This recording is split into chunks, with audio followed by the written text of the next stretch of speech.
ಮನೆ ಮನೆಯಲ್ಲಿ ಪ್ರತಿಯೊಬ್ಬರ ಮನದಲ್ಲಿ ಭಗವಾನ್ ಶ್ರೀಕೃಷ್ಣನ ನೆನೆಸುವಂತ, ಪೂಜಿಸುವಂತ, ಹಾಡುವಂತ ದಿನ ಯಾವುದಂದ್ರೆ ನಾಳೆ ಭಗವಾನ್ ಶ್ರೀಕೃಷ್ಣನ ಜನ್ಮೋತ್ಸವ ಇದೆ ನಾಳೆ.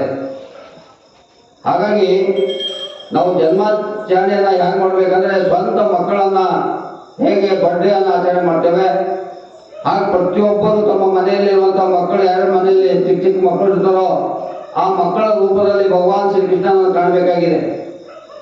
ಸಾಕ್ಷಾತ್ ಮಕ್ಕಳಂದ್ರೆ ನಾವು ಸಾಮಾನ್ಯವಾಗಿ ದೇವರು ಅಂತ ಹೇಳಿ ಕರಿತೇವೆ. ಹಾಗಾಗಿ ಯಾರು ಚಿಕ್ಕ ಚಿಕ್ಕ ಮಕ್ಕಳು ಮನೆಯಲ್ಲಿ ಇರ್ತಾರೋ ಅವ್ರು ನಾವು ಮಾಡಬಾರ್ದು ಮಾಡ್ತಾರೆ. ಯಾಕಂದ್ರೆ ಆ ಮಕ್ಕಳಲ್ಲಿ ಭಗವಾನ್ ಕೃಷ್ಣನನ್ನು ನೋಡ್ತಾರೆ, ಅವನ ತುಂಟಾಟವನ್ನು ನೋಡ್ತಾರೆ, ಅವನ ಲೀಲೆಗಳನ್ನು ನೋಡ್ತಾರೆ. ವಯಸ್ಸಾದ್ಮೇಲೆ ಆ ಮಗು ಆ ತುಂಟಾಟ ನೋಡೋಕ್ಕಿಲ್ಲ, ವೈರತ್ವ ಮನೋಭಾವನೆ ನೋಡ್ತೀವಿ. ಹಾಗೆ ಭಗವಾನ್ ಕೃಷ್ಣ ವಿಶೇಷವಾಗಿ ಬಾಲ್ಯದ ರೂಪ, ಬಾಲ್ಯದ